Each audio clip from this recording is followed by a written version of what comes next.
అలాగే కొరుట్ల, జగిత్యాలు, నిర్మలు, ముదోలు, ఖానాపూర్ ఈ 8 నియోజకవర్గాల పసుపు రైతులకు సంబంధించినటువంటి విషయం అధ్యక్ష. ఈ 8 నియోజకవర్గాల పసుపు రైతులు వాళ్ళ పంటని నిజామాబాద్ మార్కెట్లో నిజామాబాద్ గంజ్లో తీసుకొచ్చి అమ్ముకుంటారు అధ్యక్ష. అయితే ఈ సీజన్ ప్రారంభంలో 12,000 రూపాయల క్వింటల్ అమ్ముడుపోయేది అధ్యక్ష నిజామాబాద్ గంజ్లో. ఈరోజు 8,000 రూపాయలకు అమ్ముడుపోతా ఉన్నది అధ్యక్ష. రైతులు బాధతో ఉన్నారు అధ్యక్ష. ఇదే పసుపుని తీసుకుపోయి సాంగ్లీ మార్కెట్లో మహారాష్ట్రలో పోయి అమ్మితే 13,000-14,000 రూపాయలు వస్తున్నది అధ్యక్ష. అంటే మేము కూడా పోయినాం అధ్యక్ష, మార్కెట్ అధికారులతో మాట్లాడినాము, చేసినాము. అయితే అక్కడ ఏం జరుగుతున్నది అధ్యక్ష, ఈ యొక్క ఖరీదారులు సిండికేట్ అయిపోయి వాళ్ళకు కొందరు మార్కెట్ కమిటీ అధికారుల సహాయం తీసుకొని రేటును తగ్గిస్తూ ఉన్నారు అధ్యక్ష. ఇది చాలా బాధగా ఉన్నది రైతులకు. ఈ మధ్యలోనే వాళ్ళు పెద్ద ప్రొటెస్ట్ కూడా చేశారు. వితౌట్ పాలిటిక్స్ లేవు అధ్యక్ష. అది రాజకీయాలకు అతీతంగా రైతులే వాళ్ళ ధర పడిపోతూ ఉంటే పాపం బాధతో వాళ్ళు స్వచ్ఛందంగా ప్రొటెస్టులు కూడా చేస్తూ ఉన్నారు అధ్యక్ష. అయితే సాంగ్లీలో ఇక్కడ ఇష్యూ ఏంటంటే సాంగ్లీలో 14,000కి ఎట్లా అమ్ముడుపోతున్నది ఇదే పసుపు, నిజామాబాద్ మార్కెట్లో 8-9,000కి ఎందుకు తగ్గింది? ఇది సాల్వ్ కావాల్సినటువంటి విషయం అధ్యక్ష. అట్లనే అధ్యక్ష ఇంకో పక్క విచిత్రం ఏంటంటే అధ్యక్ష, పసుపు బోర్డు ఈ మధ్యలో కొత్తగా ఏర్పాటైంది అధ్యక్ష. పసుపు బోర్డు ఏర్పాటు కాగానే పాపం మా రైతులంతా పసుపు రైతులు అనుకున్నారు మద్దతు ధర వస్తుంది అని అనుకున్నారు అధ్యక్ష. ఎందుకంటే అప్పుడు బీజేపీ వాళ్ళు ఎన్నికలప్పుడు హామీ ఇచ్చినారు, పసుపు బోర్డు మద్దతు ధర 15,000 రూపాయలు ఇప్పిస్తామని. పసుపు బోర్డు వచ్చింది.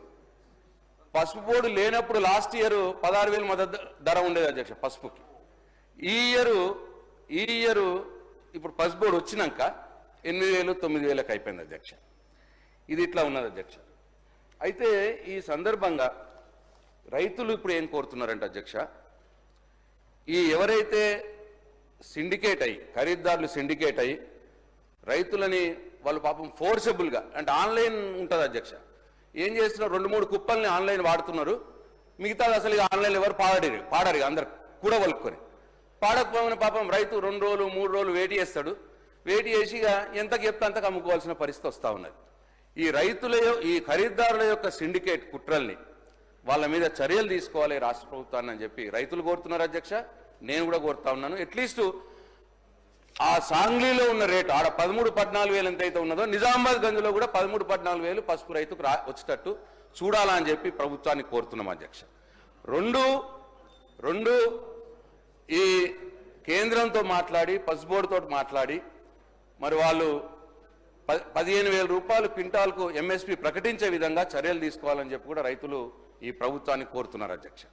3 అధ్యక్ష, ఇప్పుడు సాంగ్లీ అంత రేటు మన దగ్గర వీళ్ళు ఈ సిండికేట్ని ఛేదించి ఒక రేటు సబ్స్టైన్ అయితే ఒక మంచి రేటు వచ్చేస్తే 12,000 పైన రేటు వస్తే ఏమి ఇష్యూ లేదు అధ్యక్ష.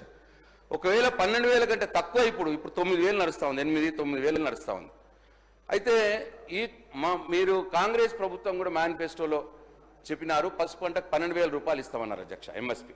ఒకవేళ 8,000-9,000 అమ్ముడు పోయింది అనుకోండి, మిగతా 3,000 మార్కెట్ ఇంటర్వెన్షన్లో మీరు చెప్పిన మేనిఫెస్టోలో చెప్పిన ప్రకారం ఆ 3,000 క్వింటాల్కు రైతుకు యాడ్ చేయాలా ఈ రాష్ట్ర ప్రభుత్వము అని చెప్పి రైతులు కోరుతున్నారు అధ్యక్ష. ఇది నేను రాజకీయాలకు సంబంధం లేకుండా మాట్లాడుతున్నా అధ్యక్ష. అందరూ ఉంటారు రైతులు, పసుపు రైతులు అన్ని పార్టీల్లో ఉంటారు. కాబట్టి ఈ 3 ఇష్యూస్ని వ్యవసాయ శాఖ మంత్రి గారు లేరు, మరి ఎల్ఏ గారు కూడా లేరు. మరి దయచేసి మీరే చొరవ తీసుకొని ఈ ప్రభుత్వానికి ఈ విషయం మాట్లాడి పసుపు రైతుల్ని కాపాడవలసిందిగా నేను మిమ్మల్ని కోరుతా ఉన్నాను అధ్యక్ష. Thank you.